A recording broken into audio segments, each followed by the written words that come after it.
This bulletin proudly brought to you in association with Alex Campbell's Menswear.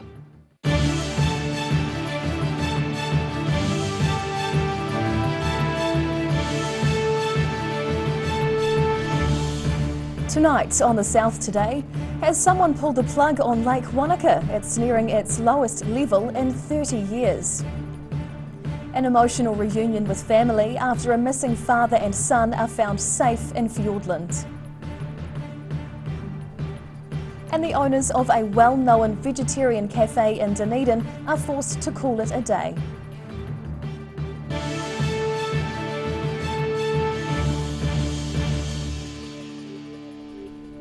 Kia ora, good evening, I'm Hannah Wilkins. It seems the plug has been pulled on Lake Wanaka as it nears its lowest level in almost 30 years. While there were some welcome downpours in Wanaka yesterday, the most recent large rainfall prior to that was in mid-February. A stark sight along central Wanaka's lakefront. Official monitoring by the Otago Regional Council confirms Lake Wanaka's water has dropped by around 2 metres in just over a month. I've kind of looked at the records of the lake level over the past number of years, and in my own memory I can't really think of a time it's got this low so quickly apart from the early 90s. And I think what's special about the last couple of months, and this has been spoken to me by farmers in the local area too, that have that history of knowledge of the place, that January was strange where we had a really dry period, and in February we got all the rain that we got in February basically in 36 hours, and we saw the lake come up very quickly. And then again it's like someone's pulled the plug on it again this month, and it's got low very quickly. Wanaka freshwater ecologist Chris Arbuckle has concerns about the recent triple whammy of a drought, flash flood and another drought in 3 months. He also believes the rapid drop in lake levels and potential for a rapid rise could threaten many native species. We've probably lost a lot of native fish that exist in those tributaries because that's where they have a future. So yeah, that's the thing. If this happens more and more, we lose some of the species that are precious to us. So, yeah. If it continues to happen, he says the creatures in the lake's ecosystem will get stressed and many could die. The last big low for Lake Wanaka was almost 30 years ago in July 1992, when the lake dropped to 276.2 metres. In Wanaka, the South Today. A potential showdown is looming in Dunedin's Octagon, where a small group of anti-vaccine mandate protesters are continuing to camp out after more than 7 weeks. That's despite the end of larger protests in Wellington and Christchurch. The Dunedin City Council is calling on the protesters to decamp from the upper Octagon and is weighing its options if they need to be forcibly removed. Mayor Aaron Hawkins says vaccine pass requirements have now been lifted across Dunedin City Council facilities and it's time for the protesters to leave. Octagon business owners also believe the group have overstayed their welcome. The campsite includes a neat array of 13 small sleeping tents, although there were just 4 unhappy campers present when the Otago Daily Times visited yesterday. Protesters declined to be interviewed, saying they'd been misquoted by media on previous occasions. The Octagon occupation started on February 11 in solidarity with the Convoy 2022 protest in Parliament grounds. The father and son who went missing in the Fiordland area at the weekend had an emotional reunion with their family late yesterday after 3 nights lost in the bush. Their ordeal ended when they were discovered by an Otago Daily Times reporter on a remote country road. After 3 days of searching, relief for the family and friends of Alan and Danny Mortimer. More than 30 people had been looking for the 49-year-old father and his 14-year-old son after they failed to return from a hunting trip on Saturday at the edge of Fiordland. Sergeant Ian Martin says the duo are doing well after 3 nights in the bush. They looked to be in reasonably good condition. You could tell that they'd had 3 nights out. They've a few cuts and scrapes around the legs, and I think they'd be very hungry.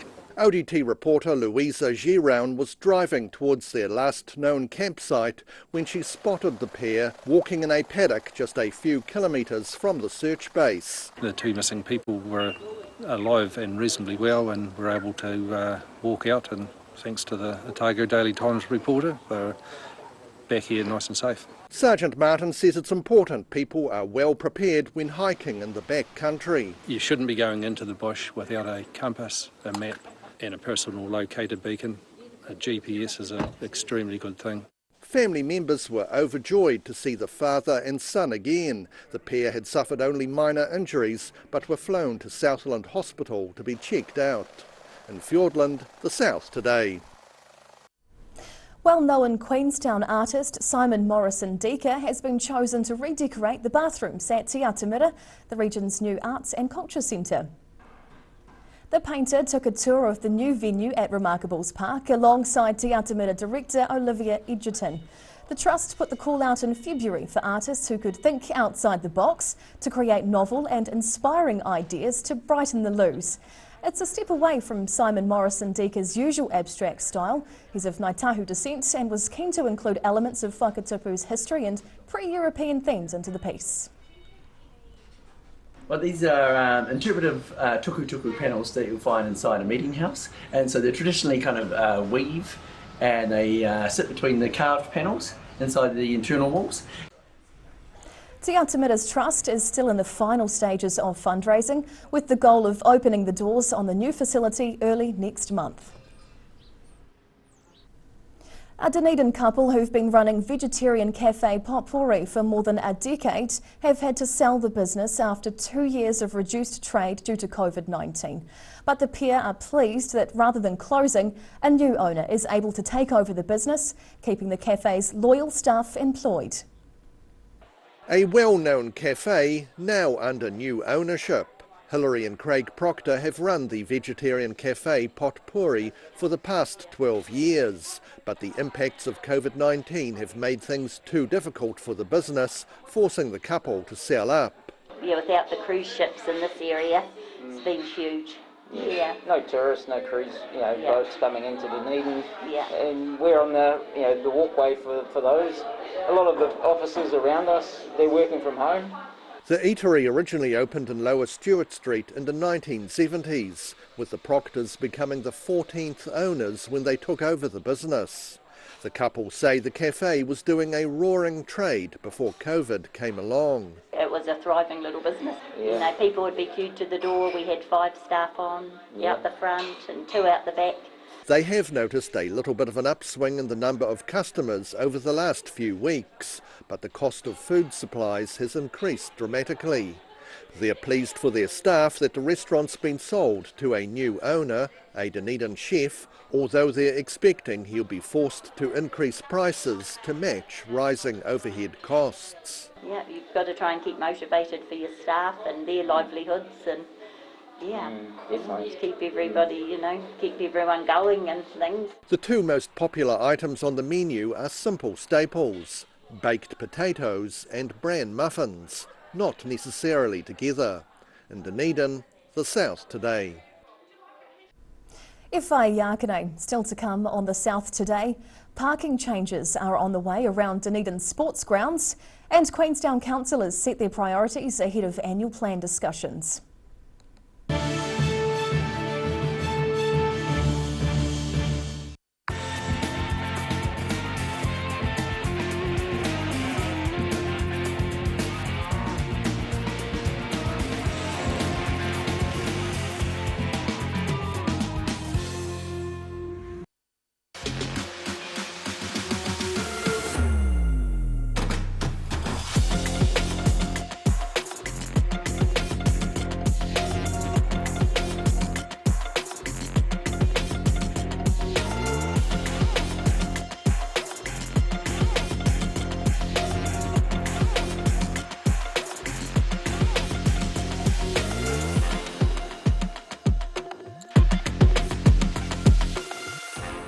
If you're at risk of developing melanoma skin cancer, you owe it to yourself to have a mole map.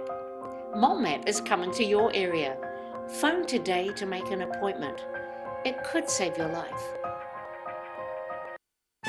Hear ye, hear ye. My mate John's declared himself the king of Stafford Street. His first order of business, banish high prices. Get down to the kingdom of John this weekend. There's 30% off bookcases and buffets, 33% off selected lounge, 15% off sofa beds and chaises, and 50% off outdoor furniture. Where did you get that furniture from?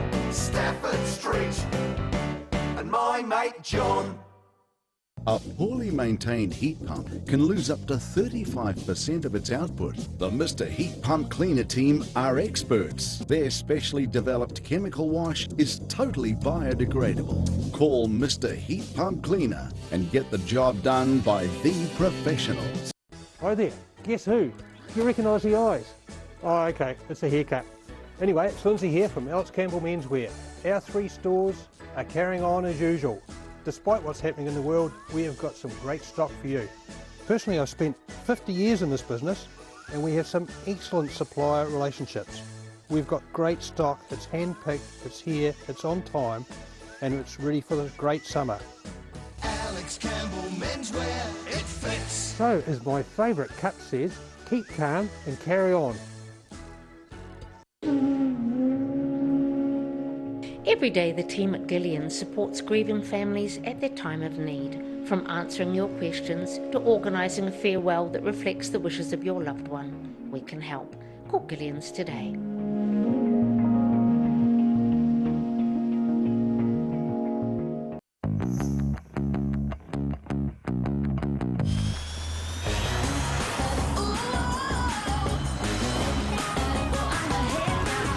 Spark your joy with jazz, the next generation from Honda. Hi, we're Concern Otago. Age Concern Otago hosts a multitude of social activities, including little box. A celebrity has just arrived. His name is Sirocco, and he's an important member of the government. The ambassador is chauffeur-driven. It's a 60-minute drive to his 5-star high-security accommodation, where he can finally drop his guard. Meet His Excellency. Not human, but parrot.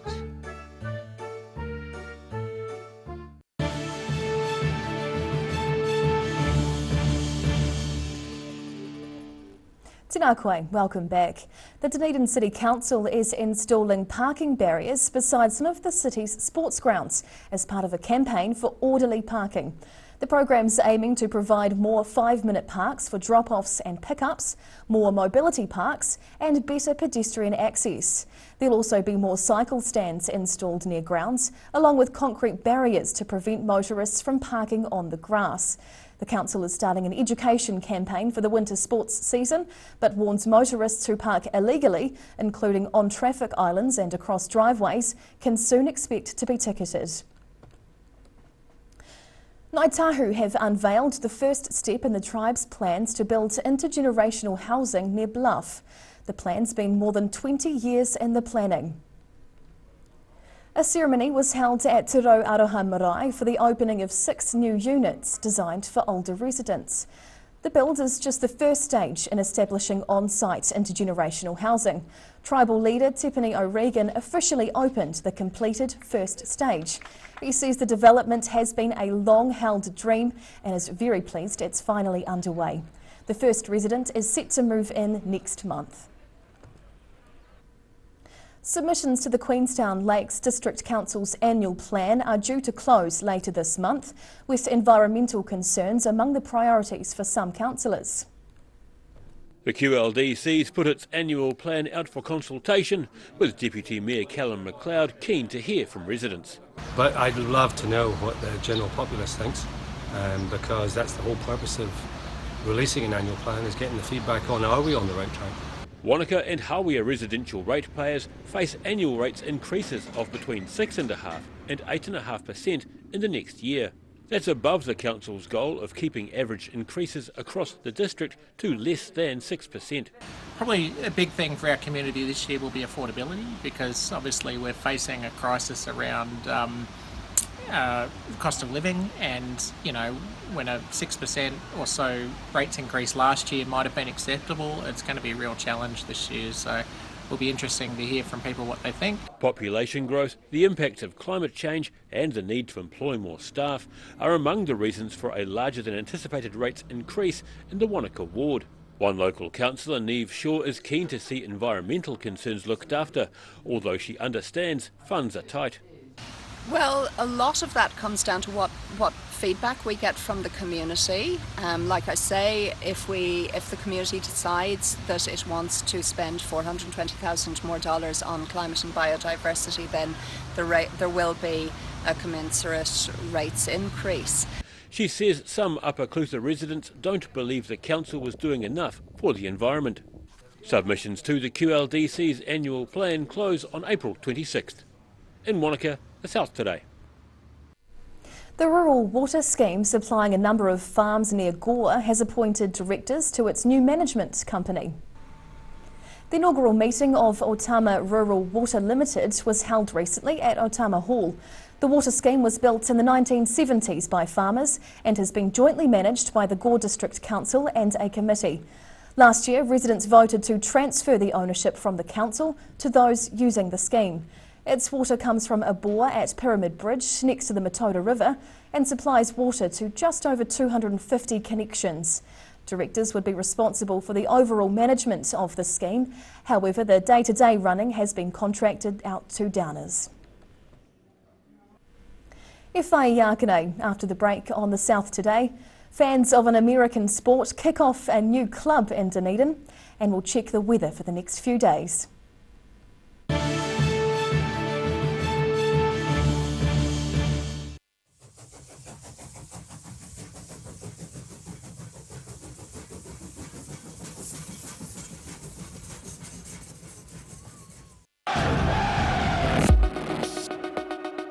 Passion, drama, competition, rivalry, marketing, numbers, atmosphere, power, fight, attack, intuition, love, hate, money, cash, millionaires, fans, and fans. Oh boy.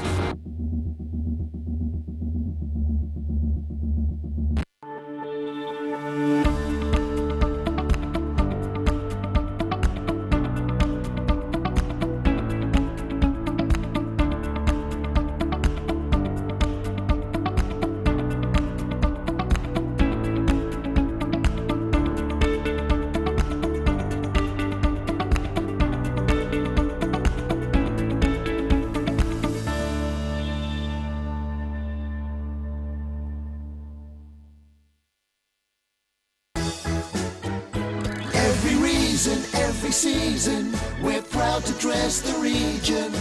Alex Campbell menswear, it fits.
MTF Finance can help you turn the key on your next vehicle with a loan made just for you. TCs and lending criteria apply. If you're at risk of developing melanoma skin cancer, you owe it to yourself to have a mole map. Mole map is coming to your area. Phone today to make an appointment. It could save your life. Hear ye, hear ye. My mate John's declared himself the king of Stafford Streets. His first order of business, banish high prices. And my mate John. Living Well Disability Resource Centre, a not-for-profit charitable organisation and your one-stop shop for information and resources to help you retain independence. We offer a wide range of assistive products from jar openers to mobility scooters and provide assessments for Total Mobility, the half-price taxi scheme. Come and see the friendly team. You'll find us on the corner of George and Bath Streets, ground floor of Burns House. Hi, my name's Matt and I'm the Dines Group CEO. Dines is a company that's focused on selling logistics solutions to its customers. We're passionate about selling efficiency and we've been selling efficiency for over 50 years now.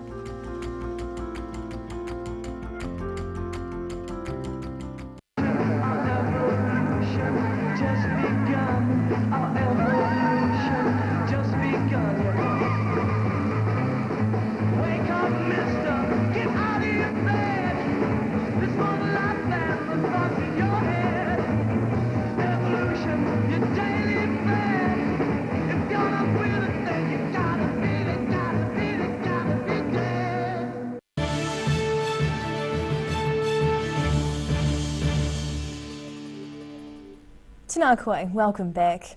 Rugby, league and soccer are all popular sports in Dunedin. Now a group of Otago students are running with another form of football, the American kind. It's not quite at the same level as the NFL, but the new Dunedin club has big goals. Running around Dunedin's Logan Park is a world away from the big American football stadiums of the United States, but these young players are keen to introduce the Edinburgh of the South to a lighter version of America's most popular sport. With the Super Bowl, it's full contact, so you'd see most people, putting shoulder hits on and actually being physical. With the flag football, it runs the same as Ripper Rugby, where there's no contact rules. So it's a lot safer is the main thing. Instead of having 11 players on a field at a time, you've only got 5. It's also cheaper than having to buy all the protective equipment for the full contact version. The Otago students started playing the sport while at high school in Christchurch. Moving down to Dunedin for studies, they saw the chance to try and get the sport up and running here. We sent a message to the New Zealand American Football Federation and they sort of helped set us up and gave us some instructions, sent us some kit, and that was pretty much us. We were underway. Rance developed an interest in American football while living in the States when he was younger. The players enjoying the alternative ball sport. It's a bit different. You get to throw the ball in any direction. There's a lot of strategy and tactics involved, and we've found that with when we played in other competitions, that you have so much more to it, similar to rugby. The club's been doing some social competitions on Sunday afternoons, but is aiming to make it a full running competition with the goal of taking a team to the national champs later in the year. In Dunedin, the South Today. And now recapping tonight's top stories on the South Today. Concerns raised in central Otago as the water level in Lake Wanaka drops near its lowest level in almost 30 years. Missing father and son Alan and Danny Mortimer have had an emotional reunion with family. They were found safe and well after 3 days in the bush. And the owners of a well-known Dunedin vegetarian cafe, Potpourri, have been forced to sell the business due to tough times during the COVID pandemic. And now time for a look at the weather. Tonight's weather proudly brought to you by Mole Map. Looking at the situation, there'll be cooler weather for a few days as a southwesterly airflow blows over the region. An incoming high pressure system should ensure a fine weekend ahead. Heading to the top of the South Island, it'll be sunny in Nelson tomorrow with light winds and a high of 18 degrees. Also fine in Greymouth with morning southeasterlies and 19. And down to Christchurch, just a few showers in the morning, southwesterlies and a high of 14. Looking at what's in store for the southern towns, Catlins, Balclutha, Lumsden and Gore can all expect moderate southwesterlies with some clouds and a high of 13 degrees. Travelling westwards to the Central Lakes area, Wanaka, Queenstown and Alexandra, fine with light winds and highs between 15 and 17. Cooler in Te Anau with some cold southwesterlies and a high of just 13 degrees. Looking at the northern towns and along the coast, Timaru fine with light southwesterlies reaching 14. Similar down in Nuamaru, a touch cooler though with a high of 13. Inland to Twizel and Omarama, it'll be fine with light winds and a top temperature of 17. In Dunedin, still rain to come tonight with southwesterlies and dropping to 8 degrees. Showers clear tomorrow morning with sun on the way, but it'll be cold with fresh southwest winds, reaching just 12 as the high and down to 6. Fine for Friday with southwesterlies to start, a high of 14 and a low of 6 degrees. And in Invercargill, showers start clearing tonight with an overnight low of 7 degrees. Sun is on the way tomorrow once cloud breaks up, and the cold, breezy southwesterlies should ease, up to 13 and down to 5. A showery start for Friday with cold winds picking up, then dropping back with clearer skies, a high of 12 and a low of 4 degrees. That's the news this Wednesday. For the latest news and videos from the southern region, head online to odt.co.nz, and you can follow Channel 39 on YouTube to catch our news bulletins on demand. Nō reira, kia pai te pō, ka kite anō.